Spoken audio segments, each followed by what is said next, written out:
Me llamo Elvira Montes. Cumplí 72 años este octubre pasado, aunque hay días en que me siento más vieja. Años trabajando en una biblioteca me dejaron manos cuidadosas y la costumbre del silencio. Dos cosas que no sirven de mucho cuando vives con gente que adora escuchar su propia voz. Durante 3 largos días cociné y limpié para una cena que no era mía. El pavo estaba sazonado con romero como le gustaba a mi difunto esposo Ignacio. La mesa brillaba bajo las luces del árbol artificial y cada rincón de la casa olía ligeramente a canela y cloro. Mi nuera Valeria paseaba por la sala en un vestido rojo que destellaba como listón navideño, saludando a sus amigos como si ella sola hubiera creado la Navidad. «Tu casa está divina», dijo una de las invitadas. «Gracias», respondió Valeria con dulzura. «Cuesta un buen de trabajo mantener todo en orden». Yo estaba en la puerta de la cocina sosteniendo una charola con panecillos aún calientes del horno. Había 8 invitados alrededor de la mesa. Nadie levantó la mirada cuando entré, aunque capté la de Javier una mirada que decía: «No armes un escándalo esta noche, mamá». Asentí y puse la canasta en la mesa. Entonces pasó. Una copa de vino tinto se volcó derramándose sobre el mantel blanco que yo misma había bordado a mano el año en que Ignacio murió. Valeria dio un grito ahogado. Luego sonrió con demasiada chispa. «¡Ay, no, qué desastre!». Se giró hacia mí y antes de que pudiera moverme, tomó el trapeador que estaba apoyado contra la despensa. «Toma», dijo entregándomelo frente a todos. «No te hagas la enferma. Si puedes comer, puedes limpiar». Por un instante la sala se congeló. Las luces del árbol parpadeaban sobre el charco de vino que parecía sangre. Sentí todas las miradas sobre mí, incluso la de mi hijo, sobre todo la suya. Javier carraspeó. «Comes aquí gratis, mamá». «Por favor, hazlo por los invitados». Tomé el trapeador. El mango estaba frío contra mi palma. Escuché las risas empezar de nuevo suaves y nerviosas, mientras me arrodillaba para limpiar la mancha de mi propio mantel. Cuando el último invitado se fue, el piso estaba impecable. Subí a mi cuarto sin decir palabra, con el olor a cloro aún pegado a mis manos. La casa estaba en silencio salvo por el tic-tac del reloj en la repisa. Entre esos lentos latidos, una decisión comenzó a formarse, un pequeño pulso, de algo que no había sentido en años. Era el sonido de irme. A la mañana siguiente, la luz del sol se deslizó por los azulejos de la cocina como si nada hubiera pasado. Copas de vino vacías llenaban la encimera con marcas de lápiz labial, brillando bajo la luz. Estaba en el fregadero lavándolas una por una. Mis manos se movían despacio, no por la edad, sino por precaución. Cada movimiento parecía un intento de mantenerme firme. Javier entró todavía en bata deslizando el dedo por su celular. El olor a colonia y café lo seguía fuerte y distante. Me dio un rápido asentimiento antes de alcanzar la tetera. «¿Podemos hablar un momento?», pregunté manteniendo la voz calmada. Suspiró, pero no levantó la mirada. «¿De qué?». «De lo de anoche». Revolvió su café y finalmente se apoyó en la encimera con los brazos cruzados. «Mamá, si es por Valeria, por favor no empieces. La pusiste en vergüenza». Parpadeé sin estar segura de haber oído bien. «¿Yo la puse en vergüenza?». Estaba bajo presión. ¿Sabes cómo se pone cuando organiza reuniones? Pudiste haber ayudado en lugar de quedarte pasmada. Estaba sosteniendo un trapeador, Javier, frente a 8 de tus invitados. Se frotó la sien. «No es para tanto. Aquí todos ponemos de nuestra parte. También vives en esta casa. ¿Recuerdas? Solo necesitamos que hagas tu parte. Hacer mi parte». La frase cayó como piedra. Quise preguntarle cuánto más peso esperaba que cargara, pero mi garganta se cerró. Lo miré el mismo niño que se metía hacia mi cama durante las tormentas, aferrado a su cobija, susurrando que le temía a los truenos. El mismo que lloró cuando rompió el reloj de su papá. Pensé que estaba ayudando. Dije en voz baja. Dejó su taza con un tintineo. «Ayudas, pero a veces parece que no valoras lo que hacemos por ti. Te dimos un lugar donde vivir, mamá. Valeria se has esforzado por hacerte sentir cómoda, pero esta es nuestra casa. No puedes hacer lo que quieras. Sus palabras se mezclaron. Quise decirle que esta había sido mi casa mucho antes que la suya. Que Ignacio y yo elegimos los azulejos bajo sus pies, las cortinas en las ventanas, la mesa de roble donde hacía sus tareas. Pero me quedé callada. Cuando salió de la cocina me senté en la mesa, la misma que aún tenía marcas leves de crayones y jugo derramado de décadas atrás. Recordé el día que Ignacio murió hace 3 inviernos, cuando la casa aún se sentía cálida con ruido. Vendí mi coche poco después, diciéndole a Javier que era más seguro así, aunque en verdad lo hice para ayudarlo con la hipoteca. Estaba batallando entonces y no soportaba verlo preocupado. También pagué la reparación del tejado esa primera primavera y el calentador de agua cuando se descompuso. Cada cheque que firmé se sentía como un deber de madre. En algún momento la ayuda se convirtió en expectativa. La gratitud se desvaneció reemplazada por la suposición de que les debía mi comodidad, mi tiempo, mi silencio. Una corriente fría rozó el piso de la cocina. Miré hacia la ventana y vi un adorno rojo aún colgando de la lámpara del porche, girando lentamente con el viento. La casa volvió a estar en silencio, pero era un silencio pesado, difícil de respirar. Enjuagué la última copa, sequé mis manos y doblé la toalla cuidadosamente sobre la encimera. El ritmo de mis movimientos me calmó. El orden era algo que aún podía controlar. Arriba escuché la risa de Valeria a través de las paredes delgadas, brillante y quebradiza. La voz de Javier la siguió suave pero segura. Era el sonido de un hombre que creía que su mundo estaba en equilibrio. No sabía que algo debajo ya había comenzado a cambiar. La casa dormía profundamente como lo hace tras un largo día de fingir. Desde mi cuarto podía escuchar el zumbido suave del calentador y el leve ritmo de sus respiraciones al final del pasillo. Era casi medianoche cuando abrí mi closet y saqué la vieja maleta café que Ignacio y yo usamos en nuestro último viaje juntos. El cierre se atascó en una esquina rígido por los años, pero aún funcionaba. Empaqué despacio, doblando solo lo esencial: 2 suéteres, unos pantalones, mi abrigo más cálido y la foto de Ignacio junto al lago donde soñábamos con retirarnos. Lo demás, las joyas, los libros, los regalos que les di a Javier y Valeria, a lo largo de los años lo dejé atrás. Cuando terminé me senté en el borde de la cama. Mis manos temblaban ligeramente, pero no por miedo. Algo dentro de mí se había quietado. Durante 72 años viví bajo la regla de mantener la paz, pero llega un momento en que el silencio se convierte en rendición. Ese momento había llegado. Di un último paseo por el pasillo. El aroma a pino navideño aún flotaba dulce y falso. Abajo las luces de la sala brillaban tenuemente desde el árbol, proyectando sombras en el piso que había limpiado. El balde del trapeador seguía junto a la despensa, donde lo dejé tras la cena. Un trapo flotaba en la superficie teñido de rosa por el vino que se filtró en mi viejo mantel. Dejé las llaves de la casa en la encimera, alineándolas con cuidado para que las vieran por la mañana. Sin nota, sin explicación, no quedaba nada por decir. Afuera el aire me mordió la cara al salir al porche. La noche era cortante y silenciosa. Solo el crujir de la nieve respondía a mis pasos. Las calles de Querétaro estaban vacías salvo por los faroles que brillaban como centinelas cansados. Me ajusté la bufanda y comencé a caminar hacia la terminal de autobuses, al final de la avenida. Cada paso se sentía más ligero el peso en mi pecho, aliviándose con el sonido de la nieve bajo mis zapatos.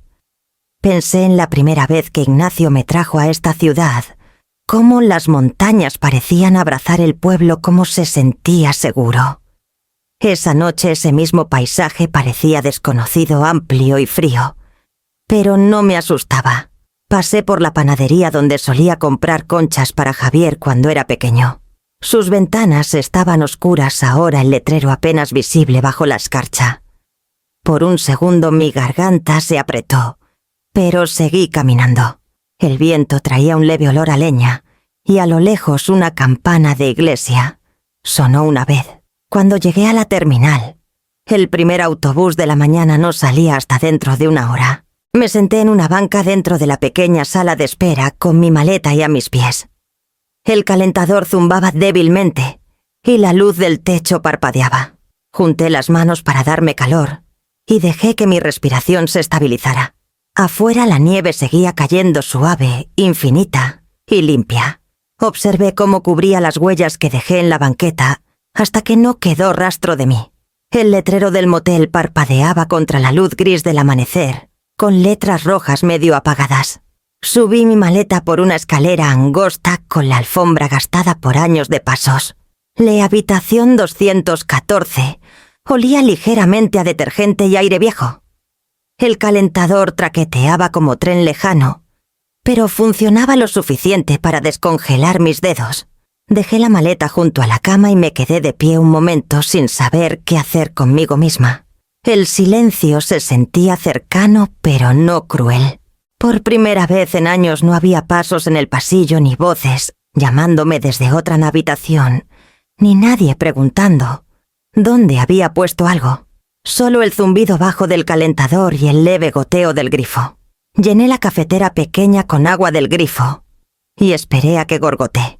El aroma era amargo y metálico, pero cálido. Me senté en el borde de la cama y observé el vapor elevarse desde la taza de papel, curvándose en el aire viciado. Mi cuerpo dolía por la caminata, pero mi mente se sentía extrañamente ligera. El espejo sobre el tocador captó mi reflejo. Estudié a la mujer que me miraba arrugada, pálida, con el cabello plateado en las raíces, donde el tinte había crecido. Las ojeras eran profundas, pero la mirada era firme. Vi a una mujer que había cargado demasiado peso durante demasiado tiempo y que finalmente lo había soltado. Un recuerdo emergió de años atrás de otro invierno, cuando Ignacio y yo estábamos en el porche compartiendo café bajo una cobija. Me miró y dijo: «Siempre guarda algo que sea tuyo, Elvira. No dinero, no cosas, algo que nadie pueda quitarte». No lo entendí entonces. Pensé que se refería a mis libros, mis pasatiempos, mi independencia. Pero esa noche entendí que hablaba del respeto propio. La parte silenciosa de ti que sobrevive, aunque todo lo demás se haya gastado. Saqué de mi maleta el viejo reloj de Ignacio, detenido el día en que murió. Las manecillas estaban congeladas a las 11:15, pero aún lo llevaba a todas partes. Lo puse en la mesa de noche junto a la lámpara tenue. Afuera, la nieve se acumulaba contra la ventana, difuminando el letrero neón del diner al otro lado de la calle. Apagué la luz y me recosté escuchando el chisporroteo del calentador. Las sábanas eran ásperas contra mi piel, pero no me importó. Por primera vez en 3 años mi cuerpo se asentó en la cama, sin la tensión de esperar la voz de alguien más. El silencio ya no se sentía como castigo. Se sentía como espacio suficiente para respirar, suficiente para existir. Cerré los ojos, me envolví en la cobija hasta la barbilla y dejé que el sonido del viento se desvaneciera. El sueño llegó silenciosamente, y cuando lo hizo fue amable. La luz de la mañana se colaba por las delgadas cortinas del motel, pálida y compasiva. El calentador se había silenciado antes del amanecer, pero no sentía frío. Me quedé quieta un rato escuchando el ritmo suave de los autos que pasaban, antes de sentarme y doblar la cobija con cuidado. A las 7 ya estaba fuera otra vez. La nieve se había convertido en aguanieve durante la noche, y el aire olía ligeramente a pavimento mojado y pino. Al otro lado de la calle había un pequeño comedor con un letrero pintado a mano que decía Violeta. Sus ventanas brillaban cálidas contra la mañana gris. Crucé con cuidado cada paso crujiendo sobre una fina capa de hielo y empujé la puerta. Una campana tintineó sobre mi cabeza. Dentro el aire estaba cargado del aroma a tocino, café y jarabe. Una mujer detrás del mostrador levantó la mirada de limpiar una mesa. Tendría unos 40 años, con ojos cansados que aún lograban sonreír. «Buenos días, señora», dijo. «Siéntese donde quiera». Esa simple palabra, señora, me golpeó más fuerte de lo que esperaba. Había pasado tanto tiempo desde que alguien me hablaba con respeto que me sorprendió. Asentí y elegí una cabina junto a la ventana, deslizándome en el asiento, de vinil rojo agrietado. La mesera se acercó con una jarra de café. «Fría la mañana, ¿verdad? ¿Quiere empezar con una taza?»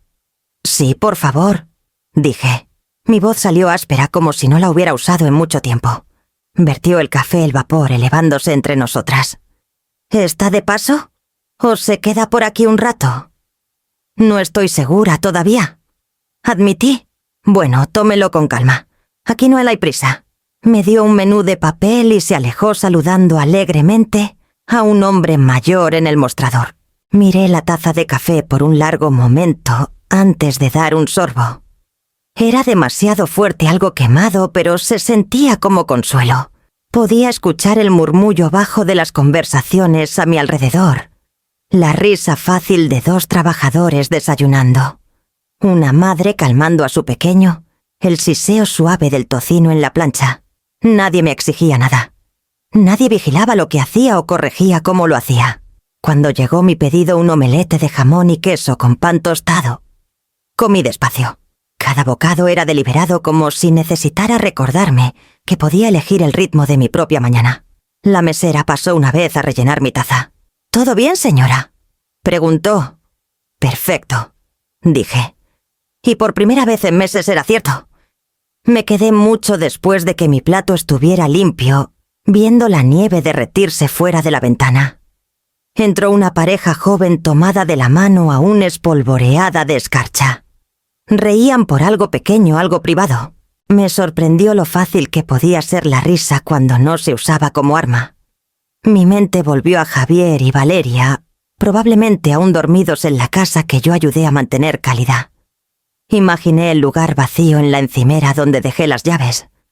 Por un momento la culpa me rozó suave, familiar y pesada. Pero luego miré alrededor del comedor otra vez.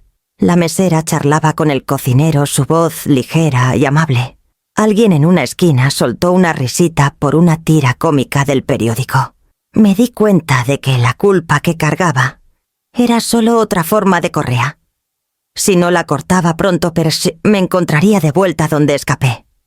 Dejé una propina en la mesa, unos billetes arrugados que traía en el bolsillo del abrigo, y le agradecí a la mesera al salir. Afuera el aire era más cortante, pero ya no se sentía hostil. Mientras caminaba de regreso al motel, decidí qué hacer después. Tenía que revisar mis finanzas, la pensión, los ahorros, cada cuenta que aún estaba a mi nombre. Necesitaba saber exactamente qué era mío, antes de que alguien más intentara definirlo. Era hora de ver qué me quedaba y qué estaba dispuesta a reclamar. De vuelta en la habitación del motel, el olor a café débil aún flotaba. Puse la taza de papel en el tocador y saqué mi vieja laptop de la maleta. El aparato había estado guardado en un cajón por años, usado solo para buscar recetas o renovar carnets de biblioteca. Ignacio solía bromear sobre lo cuidadosa que era al teclear, como si cada letra pudiera cambiar el mundo. Ahora mis dedos temblaban por otra razón. Tardé varios intentos en conectarme al Wi-Fi lento del motel. Cuando la pantalla finalmente cobró vida, abrí la carpeta donde guardaba toda mi información bancaria. La contraseña me vino de inmediato: el cumpleaños de Ignacio, escrito en palabras. La página cargó lentamente línea por línea, hasta que aparecieron los números. Parpadeé y me acerqué para asegurarme de que los veía bien. 4.500.000 pesos. Mi cuenta privada. El dinero venía de años de ahorros, mi pensión y el pago del seguro tras la muerte de Ignacio. Casi había olvidado cuánto había allí. Por un momento sentí algo como alivio, prueba de que no lo había perdido todo. Luego comencé a revisar el historial de transacciones, mi mano apretando el ratón. Cada mes durante los últimos 3 años había retiros y transferencias, pagos de hipoteca, servicios, reparaciones, seguro del coche. Los nombres en cada línea contaban la historia. Claramente todo estaba ligado a la casa donde vivía con Javier y Valeria. Mi corazón comenzó a latir más rápido. Hice clic en cada gasto siguiendo el dinero como un rastro de migajas que no sabía que dejaba. 35.000 pesos para la reparación del tejado. 25.000 al mes por la hipoteca. 15.000 para el sistema de aire acondicionado. Incluso los pagos del coche 12.000 al mes por un vehículo que nunca manejé. Todo sacado directamente de mi cuenta. Mi garganta se secó. Durante 3 años había pagado por su comodidad mientras escuchaba murmullos de que era una carga. Había cocinado, limpiado y cubierto sus cuentas, todo mientras creía que me estaban ayudando. Recordé la noche en que Valeria me dijo que ella se encargaría de las compras porque yo siempre escogía las marcas equivocadas. Cómo Javier le agradeció por manejar la casa tan eficientemente. Pensé que estaban siendo amables quitándome preocupaciones. En cambio, habían trasladado todo a mí en silencio. Mi primer instinto fue la incredulidad. Seguro que Javier no lo sabía. Seguro que solo fue un error. Pero mientras más miraba, menos podía fingir. El patrón era demasiado claro. Mi nombre estaba en cada cuenta. Mi tarjeta pagaba cada gasto. Me habían dejado cargar con el costo de su vida y luego me pidieron que ganara mi lugar en ella. La revelación llegó como un golpe físico. Cerré la laptop y presioné ambas manos contra mi pecho. La rabia subió aguda y caliente, pero detrás había duelo. Duelo por los años que desperdicié, disculpándome por no hacer suficiente. Pensé en Ignacio otra vez, sentado en el porche esa última primavera, su voz suave, mientras decía: «Siempre guarda algo que sea tuyo, Elvira». Lo había guardado, pero no como él quería. Había protegido dinero, no orgullo. Dejé que mi valor se midiera en facturas y tareas hasta que olvidé la diferencia entre amor y obligación. Volví a abrir la laptop mirando el saldo de la cuenta. Ese número no era caridad. Era prueba. Prueba de que había construido algo por mi cuenta, que había sostenido una casa mucho después de que dejaron de verme. Me recosté en la silla con el sonido del calentador chisporroteando a mi lado. Mis manos dejaron de temblar. Por primera vez desde que me fui, supe qué hacer después. La mañana siguiente comenzó con la luz pálida de la determinación. Desperté temprano antes de que el tráfico empezara en la Avenida Hidalgo y me senté en el pequeño escritorio del motel con mi laptop abierta. El cursor parpadeaba como un latido constante e insistente. Tomé un respiro lento y levanté el teléfono. La línea de atención al cliente del Banco Nacional tocó música suave antes de que una voz femenina respondiera. «Gracias por llamar, soy Patricia.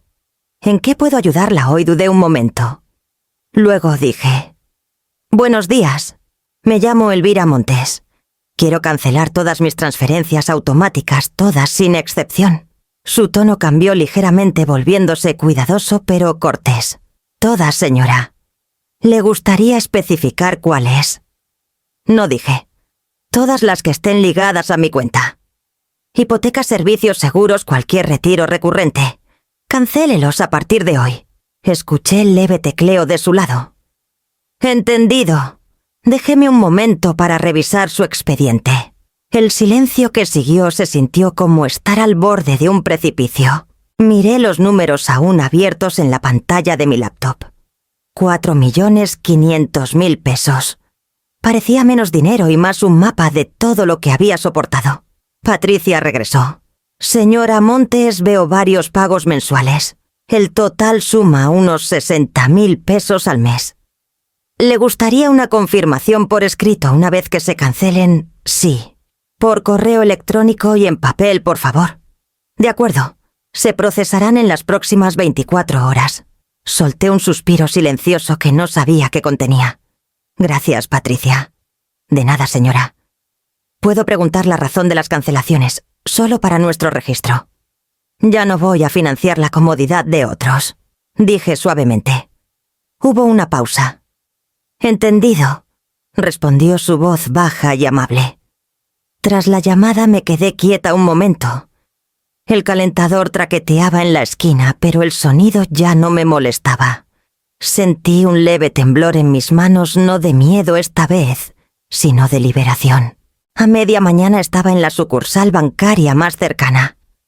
El edificio era pequeño entre una ferretería y una florería. Un hombre con suéter gris me saludó desde el mostrador. «¿En qué la puedo ayudar hoy, señora?» «Necesito abrir una nueva cuenta de ahorros», dije. «Y quiero que esté bajo un número de sucursal diferente al que he usado antes». Sonrió profesionalmente. «Por supuesto. Tiene 2 identificaciones». Le entregué mi credencial de elector y mi tarjeta de pensión. Mi firma tembló ligeramente en el formulario, pero no la borré. Se sentía bien ver mi nombre allí mío, solo limpio y sin compartir. «¿Quiere hacer un depósito inicial?», preguntó. «Sí, transfiera 3 millones de pesos de mi cuenta principal. También quiero retirar 40.000 en efectivo». Asintió y comenzó a teclear. Observé los números moverse de una columna a otra. El sonido de la impresora, el clic del bolígrafo, el crujir del papel, todo sonaba como una ceremonia. Cuando me entregó el sobre con el efectivo, lo guardé con cuidado en mi bolso. No era mucho comparado con lo que dejé atrás, pero se sentía más pesado que el oro. Una pequeña porción de mi independencia, tangible otra vez. De vuelta en el motel, guardé el efectivo en el cajón junto a la cama y me senté un largo rato mirando el correo de confirmación en mi pantalla. Cada pago cancelado estaba listado en texto negro y ordenado. Hipoteca, agua, luz, seguro del coche, plan telefónico. Cada línea era un hilo cortado limpiamente.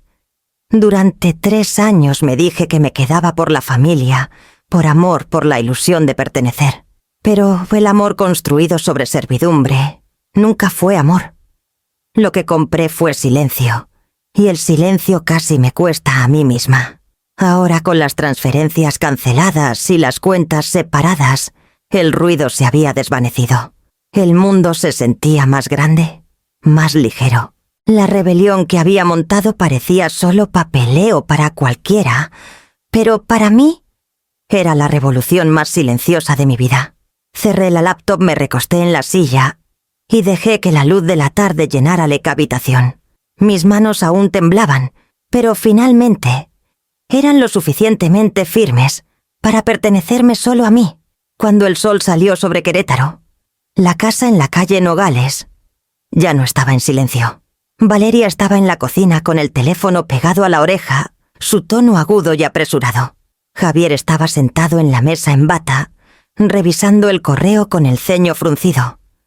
La luz de la mañana caía sobre la encimera iluminando una pila de facturas sin pagar. «El pago de la hipoteca fue rechazado otra vez», dijo Valeria caminando de un lado a otro. «Dice autorización insuficiente. No tiene sentido. Nunca hemos fallado un pago.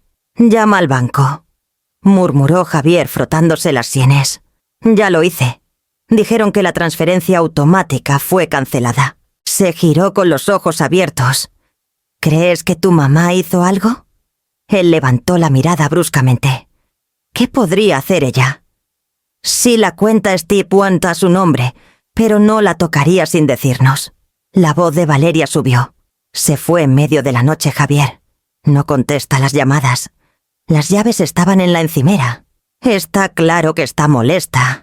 Estar molesta no significa que sabotearía la casa. Valeria dejó caer el teléfono en la encimera con un golpe seco. «Sigues diciendo eso como si la conocieras», me humilló frente a mis amigos. Intenté perdonarla, pero se fue sin decir nada. Y ahora las cuentas no se pagan. Te digo que lo hace para probar un punto. El rostro de Javier se tensó. No lo haría. Lo haría, respondió ella. Tú piensas que es frágil, pero es rencorosa cuando quiere. ¿Viste cómo nos miró esa noche? Como si ya no quisiera fingir. Él se quedó callado mirando la taza de café entre sus manos. El aire entre ellos se espesó. En algún lugar del pasillo el calentador se encendió su zumbido llenando los vacíos de su conversación. Tras un largo momento él dijo: «Tal vez hay un error. Iré al banco después del trabajo». «¿No estás escuchando?», dijo ella. «Tienes que traerla de vuelta. Es la única que puede arreglar esto». Sacudió la cabeza. No la voy a hacer arrastrar de regreso después de lo que pasó. Valeria cruzó los brazos. Entonces disfruta explicándole al banco por qué tu madre dejó de pagar tu casa. Las palabras cayeron con fuerza. Javier se levantó y caminó hacia la ventana mirando la calle gris. La nieve se derretía en el camino donde las huellas de Elvira habían desaparecido días antes. Por primera vez, la casa se sentía demasiado grande. Su silencio ya no era pacífico, sino vacío. Esa tarde la llamó.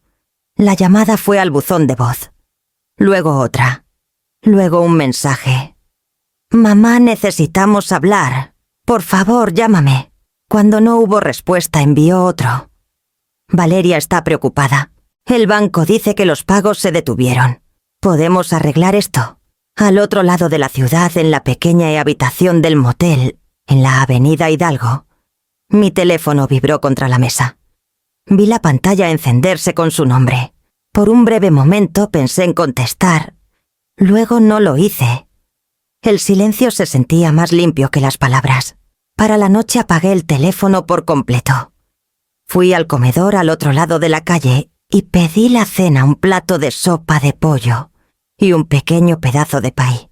Me senté en el mostrador rodeada del murmullo tranquilo de las conversaciones de extraños. Fue la primera cena que comí sola en años. No el tipo de cena solitaria al borde de una mesa familiar, sino una elegida por mi propia voluntad. Cada bocado sabía a algo ganado, algo no compartido. Afuera la nieve había parado. Las ventanas del comedor brillaban suaves y doradas contra la oscuridad. Me quedé hasta que mi café se enfrió. Luego caminé de regreso a mi habitación. Mis pasos no hacían ruido en el pavimento mojado. Por primera vez el silencio no dolía. Se asentó a mi alrededor como calor el tipo que no necesita permiso para quedarse. Pasaron 2 días antes de que volvierais a encender mi teléfono. La pantalla se iluminó con un torrente de llamadas perdidas y mensajes, cada uno más desesperado que el anterior. Me senté en el borde de la cama revisándolos lentamente. Algunos eran cortos, otros largos, todos girando en torno a la misma súplica. «Regresa a casa. Tenemos que hablar». Miré el último mensaje un buen rato, antes de presionar el botón de llamada.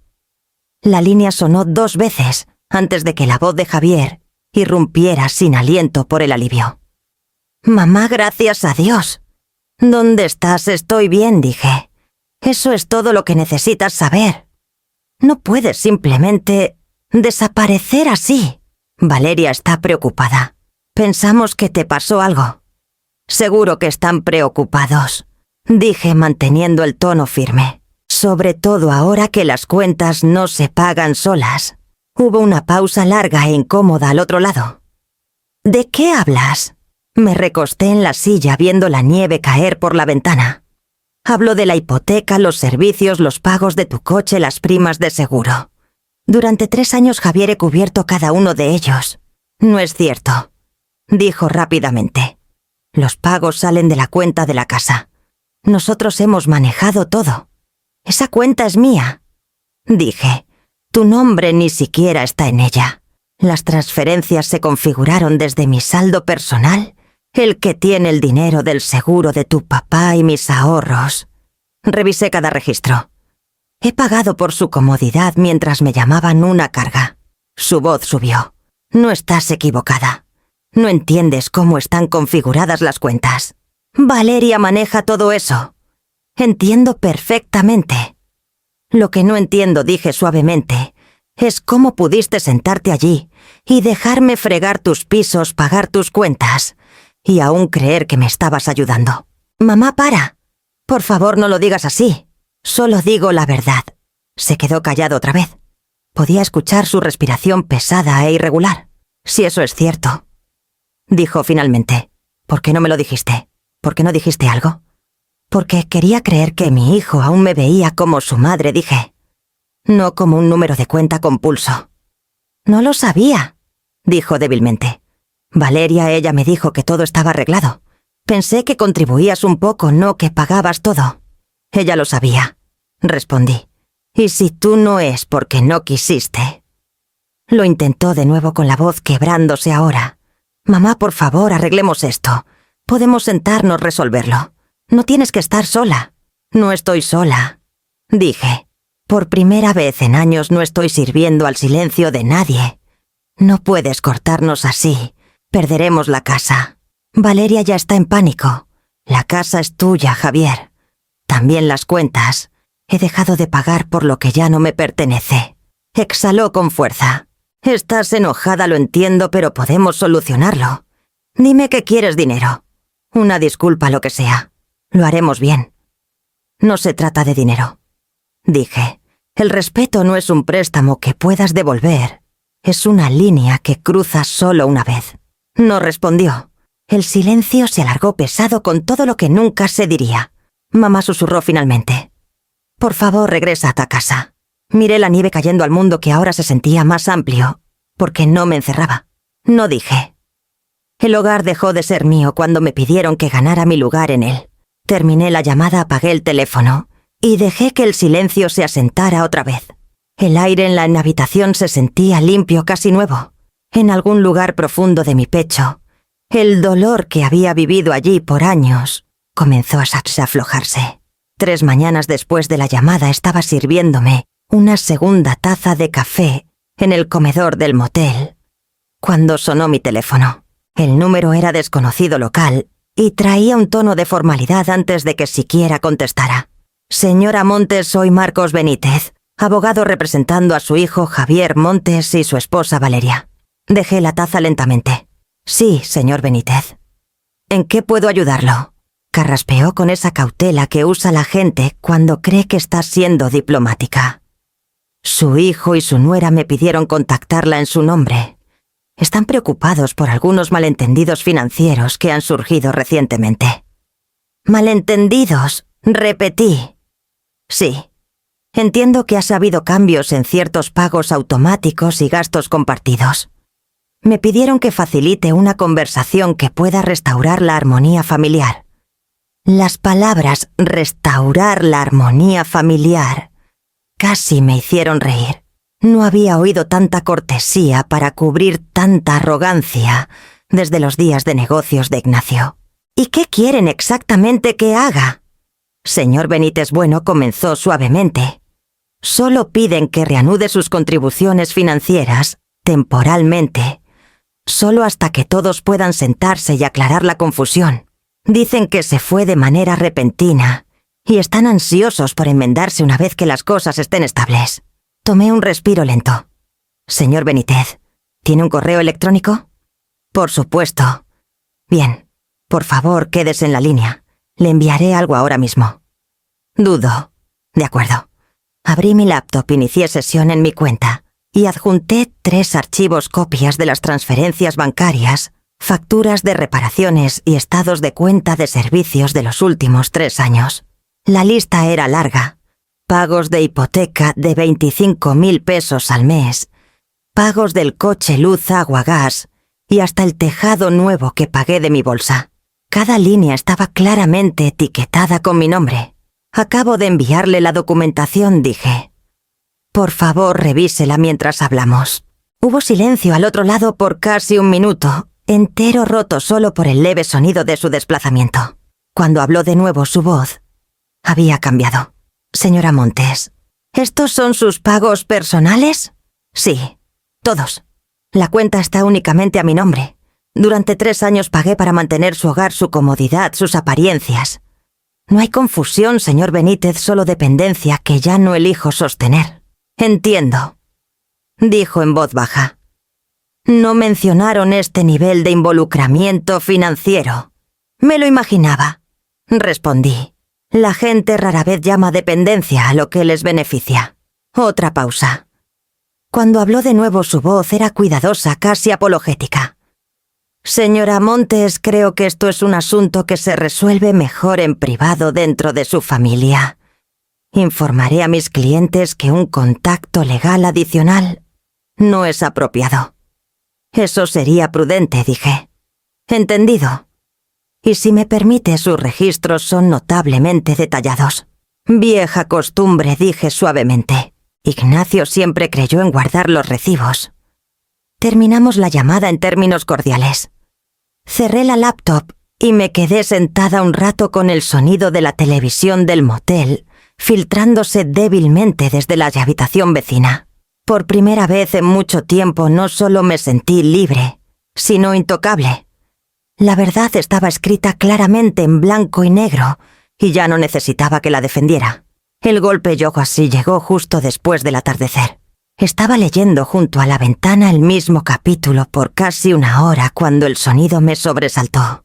3 golpes secos demasiado urgentes para ser corteses. Dejé el libro y dudé antes de abrir la puerta. Valeria estaba en el pasillo con el abrigo desabotonado, el cabello húmedo por la llovizna. El rímel manchaba los bordes de sus mejillas. Por un momento no la reconocí. Parecía más pequeña, desinflada, como una niña que se había perdido. Elvira dijo con la voz temblorosa: «Por favor, solo necesito 5 minutos». Me hice a un lado sin decir nada. Entró en la habitación mirando alrededor como si esperara un juicio en el papel tapiz desvaído y la alfombra vieja. Esperé hasta que se sentó en el borde de la cama antes de cerrar la puerta.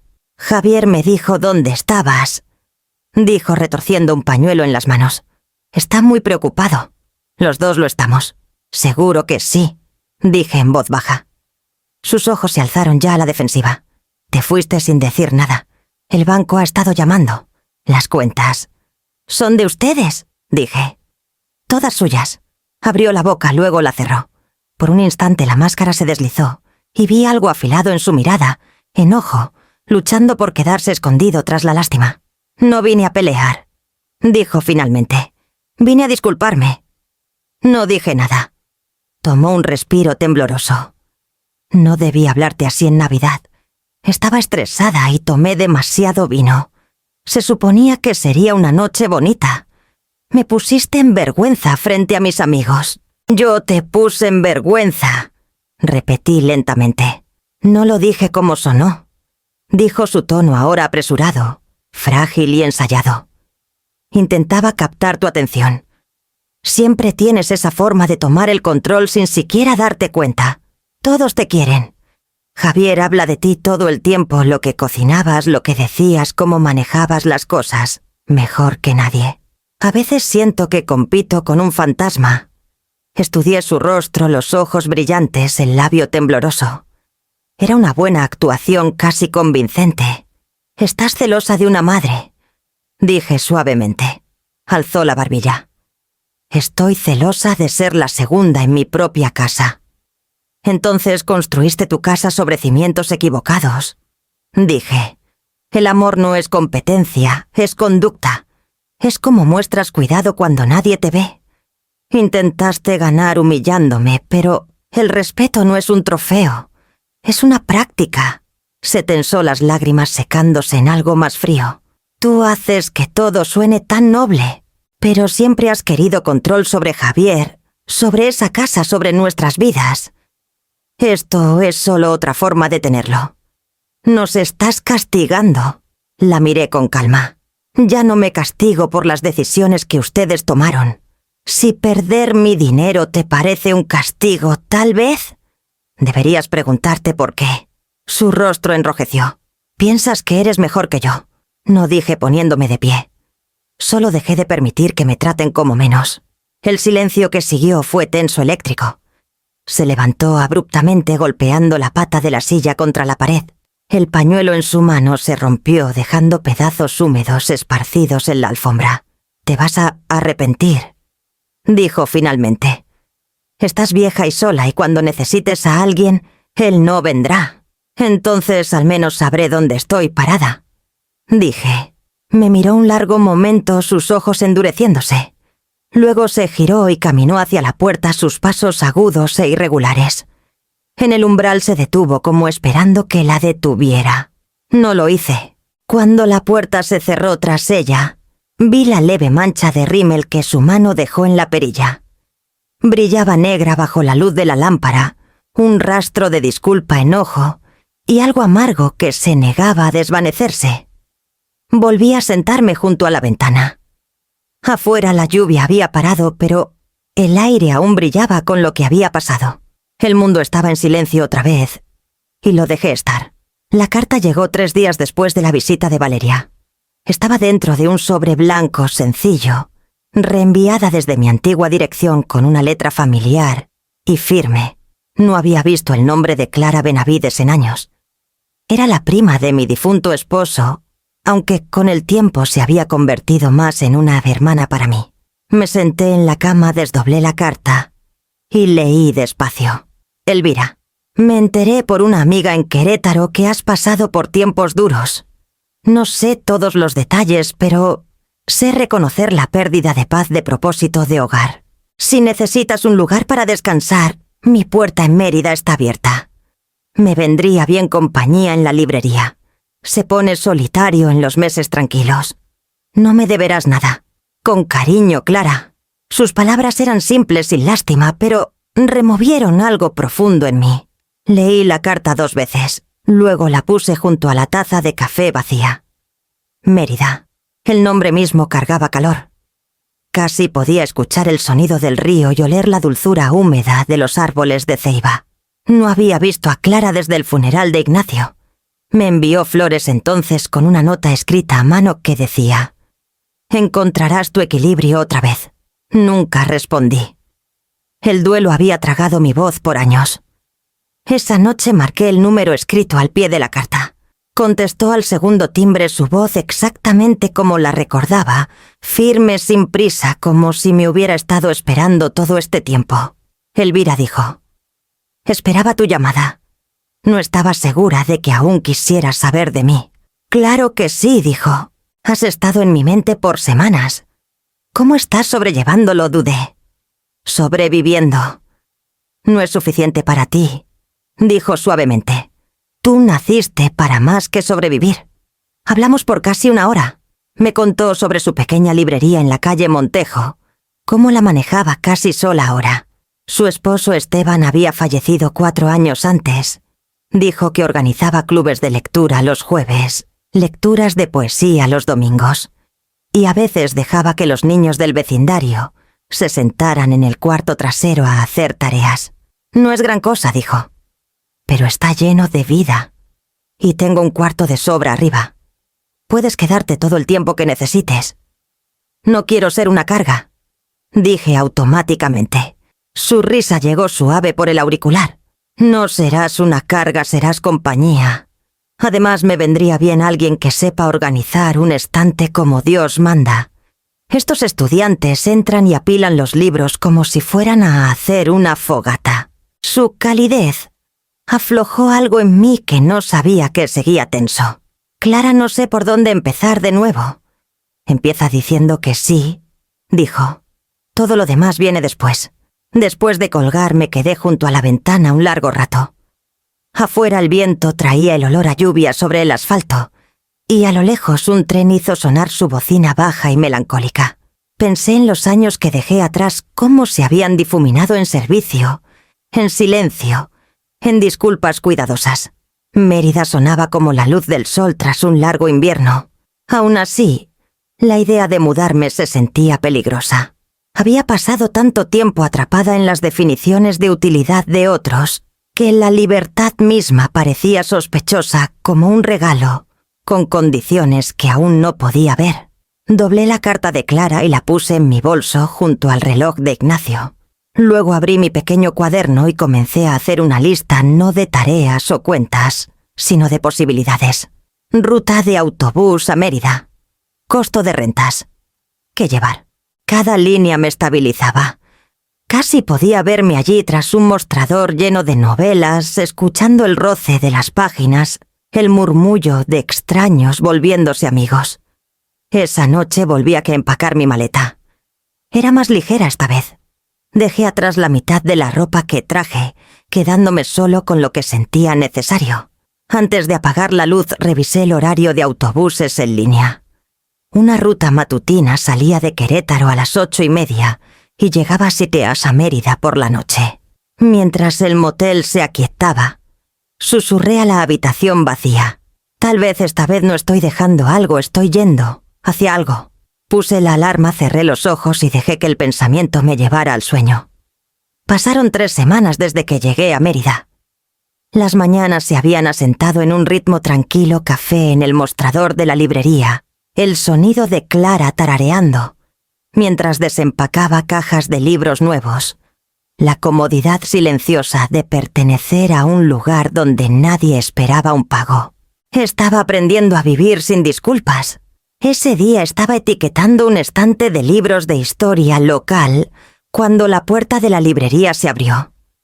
Una mujer con un blazer azul marino entró sacudiendo la lluvia de sus mangas. Tenía una mirada amable pero profesional, la compostura de alguien que ha tocado demasiadas puertas inciertas. «¿Señora Elvira Montes?», preguntó. «Sí». Ofreció una sonrisa cortés y extendió una tarjeta. «Sandra López, Servicios Sociales de Mérida. Vengo por un reporte de bienestar. ¿Podemos hablar unos minutos?». Clara apareció desde el cuarto trasero, su expresión endureciéndose. «¿Hay algún problema?». «No, señora», dijo la mujer rápidamente. «Recibimos una llamada anónima expresando preocupación por la situación de la señora Montes. ¿Es una verificación de bienestar estándar? Nada formal». Sentí un destello de reconocimiento bajo la sorpresa. «Por supuesto», dije. «¿Quiere sentarse?». Tomamos asiento cerca de la ventana con la lluvia trazando líneas finas en el vidrio. Clara rondó un momento. Luego desapareció en el almacén fingiendo ordenar entregas, pero quedándose lo suficientemente cerca para escuchar. Sandra abrió su carpeta. El reporte mencionó posible abandono, vulnerabilidad financiera y acceso limitado a cuidados.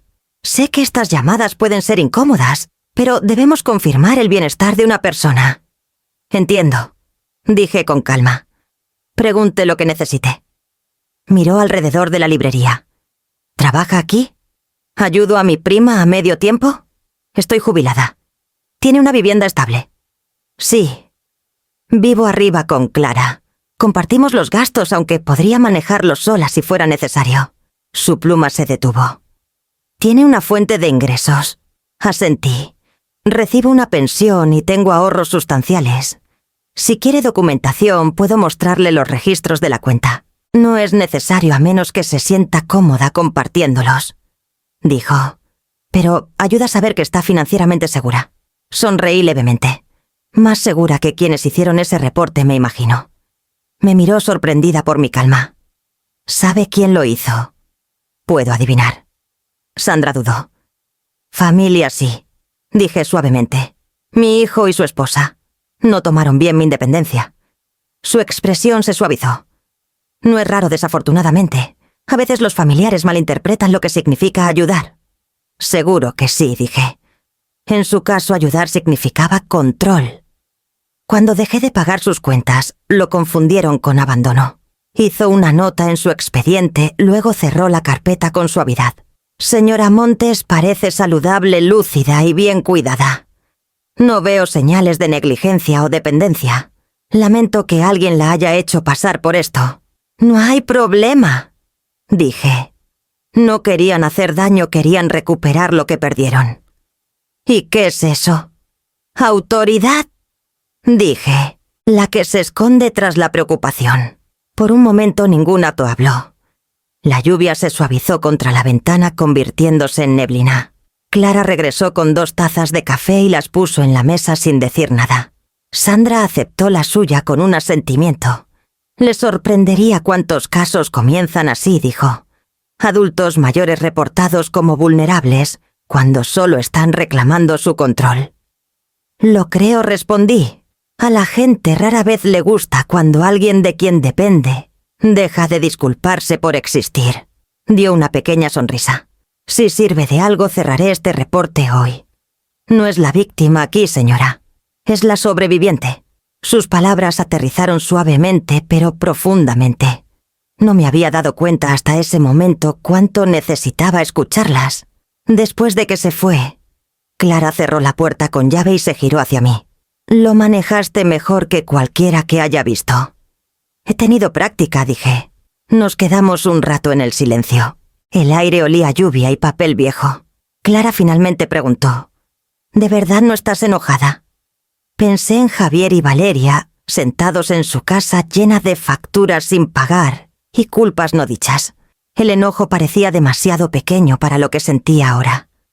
No dije, solo triste por lo poco que entendieron el amor.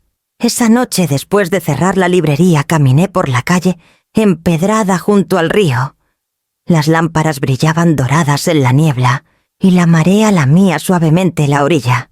En algún lugar detrás de mí, el mundo que dejé aún intentaba reescribir mi historia. Pero aquí mi vida era tranquila, honesta y mía. Para principios de la primavera me había sentado en un ritmo que ya no se sentía prestado. Clara me ayudó a encontrar una pequeña cabaña al borde del manglar, un tramo tranquilo de tierra donde el aire olía a sal y tierra, y las mañanas llegaban despacio. El lugar era modesto, muros encalados, un porche ligeramente inclinado y una vista del zacate tidal que se volvía dorado a la luz de la tarde. No era perfecto, pero era mío de una manera que nada había sido en años. La primera mañana después de mudarme me paré en el porche con una taza de café y escuché el zumbido bajo de los insectos subiendo desde los juncos. Una garza despegó del agua sus alas lentas y deliberadas. El silencio ya no estaba vacío. Estaba lleno de pequeños sonidos vivos. Pasé la primera semana desempacando mis cosas con cuidado, como si estuviera ordenando el pasado en algo manejable. El reloj de Ignacio fue a la repisa tic-tac suave tras una batería nueva. Mis libros llenaron un solo estante junto a la ventana. No colgué fotos. Algunas memorias decidí podían vivir solo en la mente. Cada día traía un pequeño regreso a la vida normal. Encontré el mercado de los sábados en el centro donde los vendedores ofrecían pan fresco y frascos de miel tan fragantes que perfumaban toda la cuadra. La mujer del puesto de verduras me saludaba por mi nombre después de la segunda semana. No me había dado cuenta de cuánto extrañaba ser conocida de esa manera simple y humana. En la biblioteca una coordinadora de voluntarios llamada Raquel me convenció de ayudar con el programa de alfabetización para adultos. Dudé al principio años de ser invisible. Me habían hecho cautelosa. Pero la primera noche que me senté con un hombre llamado Emilio, que estaba aprendiendo a leer a los 60, algo cambió en mí. Sus manos temblaban al pronunciar las palabras, pero cuando terminó una oración, limpiamente sus ojos brillaron. Nunca pensé que lo haría bien, dijo. Sonreí y le dije que ya lo había hecho. El camino a casa esa noche se sintió como otro hito. Habían pasado casi 4 años desde que manejé regularmente. Javier y Valeria se encargaron de todo una vez que me mudé con ellos, diciendo que era más seguro si no me estresaba. Mis manos estaban firmes en el volante. Ahora la carretera abierta y familiar. El manglar se extendía ancho a ambos lados plateado bajo la luz de la luna. Por primera vez en mucho tiempo, sentí el tipo de libertad que no se anuncia, solo zumba silenciosamente bajo la piel. Para mediados de abril, la cabaña comenzaba a parecer hogar. Clara visitaba los domingos con pasteles y chismes de la librería. A veces nos sentábamos en silencio, viendo la marea entrar cómodas en una amistad que no necesitaba atención constante. A menudo decía, «Te ves 10 años más joven aquí afuera», y yo reía, no porque fuera cierto, sino porque se sentía posible. Una tarde me detuve en un vivero de camino al pueblo. Las filas de flores y hierbas brillaban al sol, sus nombres escritos en estacas de madera. Mis ojos se posaron en una sola flor de Nochebuena, en la esquina sus hojas aún rojas del invierno. El dueño dijo que estaba fuera de temporada, pero saludable. La compré sin pensarlo. Cuando llegué a casa, cavé un pequeño parche de tierra junto a los escalones del porche. La tierra estaba cálida y suave bajo mis palmas. Planté la Nochebuena allí presionando la tierra con cuidado. Se veía delicada contra las tablas desgastadas, su color demasiado brillante para el paisaje apagado del manglar. Aún así, se mantenía erguida como insistiendo que la belleza no necesitaba pertenecer a la temporada correcta para ser válida. Esa noche reemplacé la bombilla del porche por una nueva y la encendí. La luz se derramó sobre las hojas rojas, reflejándose en el agua ondulante más allá. Me senté en los escalones, el aire denso con sal y primavera, y me di cuenta de lo extraño que se sentía terminar un día sin disculpas. Pensé en los años en que cada decisión requería permiso, cuando medí mi valor por cuán silenciosamente podía existir. Ahora el único sonido era el canto lento de los grillos subiendo por el manglar firme y despreocupado. Respiré el aroma húmedo del zacate del río y lo dejé llenarme sintiendo la paz echar raíces exactamente donde pertenecía. La Nochebuena brillaba bajo la luz del porche, una pequeña rebeldía contra todo lo que vino antes. No pedía pertenecer, simplemente lo hacía. Era una tarde húmeda de finales de verano cuando escuché el golpe. El sonido me sobresaltó firme, deliberado, no el toque amistoso de un vecino. Dejé el libro que leía y limpié mis manos en un trapo antes de abrir la puerta. Javier estaba en el porche más delgado de lo que recordaba, con la camisa pegada por el calor húmedo. Detrás de él, Valeria se mantenía un paso atrás, sosteniendo una bolsa de lona y evitando mis ojos. Verlos juntos no trajo un arranque de enojo, solo un reconocimiento lento y silencioso, como si una tormenta inevitable finalmente hubiera llegado a mi puerta. «Mamá», dijo Javier con voz incierta. «Podemos pasar», dudé, solo lo suficiente para medir mi respiración. «Claro, hace calor ahí afuera». Me siguieron a la sala. El aire olía ligeramente a café y jazmín de la vela que encendí esa mañana. Les indiqué el sofá. «Siéntense». Javier se sentó pesadamente con los codos en las rodillas.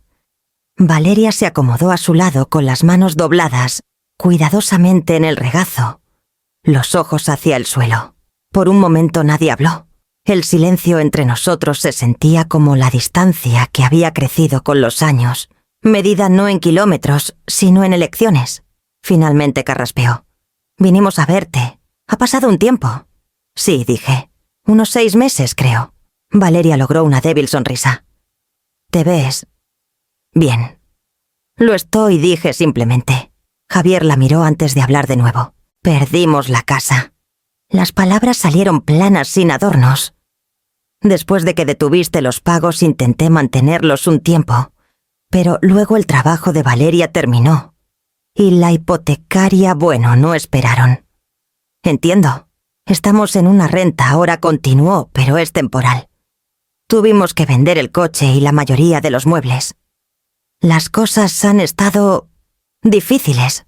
Valeria se movió, su tono más suave pero ensayado. «No vinimos a culparte. Solo pensamos que tal vez, si hay alguna forma en que puedas ayudarnos a levantarnos». Su voz se apagó. Los miré a ambos, sus rostros más delgados, su confianza desgastada. Hubiera sido fácil confundir la lástima con el perdón, pero ahora sabía mejor. La lástima mantiene a la gente dependiente. El perdón la libera. «¿Quieren un té?», pregunté. Javier parpadeó sorprendido. «Té sí», dije. «Han venido desde lejos con este calor». Fui a la cocina y llené la tetera. El silbido rompió el silencio minutos después, y cuando regresé, traía una charola con 3 tazas y un plato pequeño de galletas de limón. Valeria murmuró un gracias, sus manos temblando ligeramente al tomar una taza. Por un rato nos sentamos en una cortesía silenciosa. Los dejé reunir valor y hablar como lo hace la gente cuando intenta disfrazar la desesperación de diplomacia. «Mamá», comenzó Javier de nuevo. «Sé que las cosas se pusieron feas. Dije cosas que no debí. Los dos lo hicimos.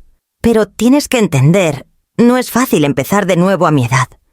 Estoy buscando un trabajo estable, pero las cuentas no dejan de llegar. Si tan solo pudiéramos pedir prestado un poco para...». Puse mi taza con suavidad. «Javier». Se detuvo. «Sé lo que significa empezar de nuevo», dije. «Lo hice con nada más que una maleta y un boleto de autobús. No estás pidiendo un préstamo. Estás pidiendo deshacer las consecuencias de tus elecciones. Y no puedes». Valeria abrió la boca para hablar, pero levanté una mano ligeramente, no de forma cruel. «Reconstruirán», dije, «como yo lo hice. Dolerá. Perderán cosas que pensaban que no podían vivir sin ellas.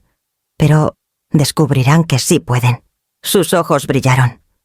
No queremos aprovechar. Solo pensamos que tal vez... Sé lo que pensaron. Dije en voz baja. Que amor y dinero son lo mismo cuando vienen de la misma persona. Pero no lo son. Les di amor libremente. El dinero nunca fue suyo para esperar. Javier miró sus manos como solía hacer de niño cuando lo atrapaba mintiendo. Nunca quise que fuera así. Yo tampoco dije. Pero aquí nos trajo la verdad. Asintió lentamente. Entiendo. Por un largo rato solo nos sentamos allí los tres con el sonido de los grillos subiendo por las mosquiteras de las ventanas. Les serví más té antes de ponerme de pie. Deberían regresar antes de que llegue la tormenta. Dije. Lleven galletas para el camino. Valeria se levantó primero murmurando. Un gracias que no llegó a sus ojos. Javier se quedó un momento. Mamá dijo suavemente. Lo siento por todo. Puse una mano en su hombro. Entonces, aprende de ello. Eso es todo lo que siempre quise para ti. Asintió con lágrimas acumulándose pero no cayendo, y salió al porche. Valeria lo siguió el aire pesado con cosas que ninguno podía decir. Mientras caminaban por el sendero, Javier se giró una vez más su voz baja. ¿De verdad no nos ayudarás? Ya lo hice, dije. Al parar, el cielo se oscurecía cuando su coche desapareció por la carretera. Me quedé un momento viendo el manglar mecerse con el viento. Adentro la tetera aún tenía suficiente calor para una taza más. La serví. Me senté junto a la ventana y dejé que el silencio regresara firme, calmado y ganado. Un año después, Mérida brillaba bajo el murmullo suave de la lluvia de diciembre. El aire era fresco pero amable, y desde el porche de mi cabaña podía oler el humo de leña flotando desde las chimeneas de los vecinos. El manglar se había vuelto plateado, reflejando el leve destello de las luces navideñas del pueblo a la distancia. Adentro colgué el último adorno en un pequeño pino que compré en el mercado modesto, no más alto que mi hombro puesto en una maceta de cerámica cerca de la ventana. Lo decoré con listones y rodajas de naranjas secas, cosas que hice en tardes tranquilas. No era grandioso, pero se sentía correcto. Clara había pasado antes en la semana con su habitual lote de pan de canela y algunos comentarios bromistas sobre mi Navidad minimalista. Ella pasaría las fiestas con su sobrina este año dejándome con un puñado de vecinos que prometieron pasar por un chocolate caliente más tarde. No me importaba la soledad. Ya no estaba vacía. Era una paz que había elegido. Me moví lentamente por las pequeñas habitaciones, ajustando guirnaldas, encendiendo algunas velas, dejando que la música de un viejo radio llenara el aire. Los villancicos sonaban suaves melodías familiares y nostálgicas, que antes se sentían pesadas, pero ahora se asentaban suavemente en los rincones de la casa. Me sorprendí tarareando mientras pulía una pequeña placa de latón junto a la puerta. Decía, «Bienvenidos con respeto». Las palabras se me ocurrieron meses antes mientras daba una clase de presupuesto en el centro comunitario local. La sobrina de Clara me invitó hasta a hablar con su grupo de mujeres sobre límites financieros, cómo evitar que la bondad se convirtiera en moneda. Esperaba 5 o 6 asistentes. Llegaron casi 20. Escucharon, tomaron notas y hicieron preguntas que reflejaban los mismos miedos que yo. Alguna vez cargué sobre envejecer la dependencia y la erosión silenciosa del valor propio. Después de ese día, algo cambió. Las mujeres decidieron hacer del taller una reunión mensual. Lo llamaron el libro abierto, un lugar para la conversación y el coraje. La semana pasada la sobrina de Clara me envió una carta escrita con cuidadosa caligrafía, diciendo que el grupo había crecido a más de 40 miembros. Elvira decía, «Nos has inspirado a ayudar a otras mujeres a reclamar su independencia. Una historia a la vez. Puede que no lo sepas, pero empezaste algo aquí. Dedicaremos la próxima sesión a ti». Leí la carta 2 veces antes de doblarla cuidadosamente y ponerla junto al reloj de Ignacio en la repisa. Esa noche, mientras la lluvia susurraba afuera, la tomé de nuevo. El papel se sentía cálido bajo mis dedos. Sonreí no con orgullo, sino con una gratitud silenciosa por la vida que se había desplegado, una vez que dejé de vivir bajo los términos de otros. Apagué el radio y abrí la puerta principal. El aire traía el leve aroma a sal y pino. Me paré bajo la luz del porche sintiendo la llovizna en mi rostro y miré la Nochebuena creciendo cerca de los escalones. Sus hojas estaban rojas otra vez, prosperando a pesar de la temporada. Había sobrevivido las tormentas del año sin marchitarse un pequeño milagro terco. Adentro el reloj dio las 6. Fui al interruptor y encendí la luz del porche. El resplandor se derramó por el patio suave y dorado, tocando la placa de latón con un brillo cálido. Por un momento el reflejo se captó en la ventana y me vi sí más vieja, pero de pie más alta que en años. La paz aprendí no era una recompensa para los silenciosos o los obedientes. Era mantenimiento, algo para cuidar, pulir y proteger. Había luchado por ella no con enojo, sino con límites del tipo que evita que el amor se convierta en deuda. Un coche pasó por la carretera lejana, sus faros parpadeando brevemente por el manglar, luego desvaneciéndose en la noche. La cabaña volvió a su quietud. Serví una taza de té, la llevé al porche y me senté en la vieja silla de mimbre. La luz brillaba sobre mí firme e inquebrantable. En algún lugar más allá del horizonte, otros se reunían para sus cenas, sus discusiones, sus disculpas. Pero aquí, en este pequeño rincón de Mérida, el mundo se sentía equilibrado otra vez. Tomé un sorbo lento de té, el calor asentándose en mí, y escuché el zumbido de los grillos y el eco lejano de las campanas de una iglesia, sonando al otro lado del río. Mi vida se había vuelto simple, deliberada y mía. Cuando la lluvia se suavizó, las nubes se abrieron lo suficiente para revelar una delgada franja de luz lunar. Tocó los bordes de la placa de latón, haciendo que las palabras brillaran como algo eterno. Me recosté, cerré los ojos y dejé que la luz se mantuviera firme sobre mí, un faro ordinario de una vida reconstruida a un límite, a la vez.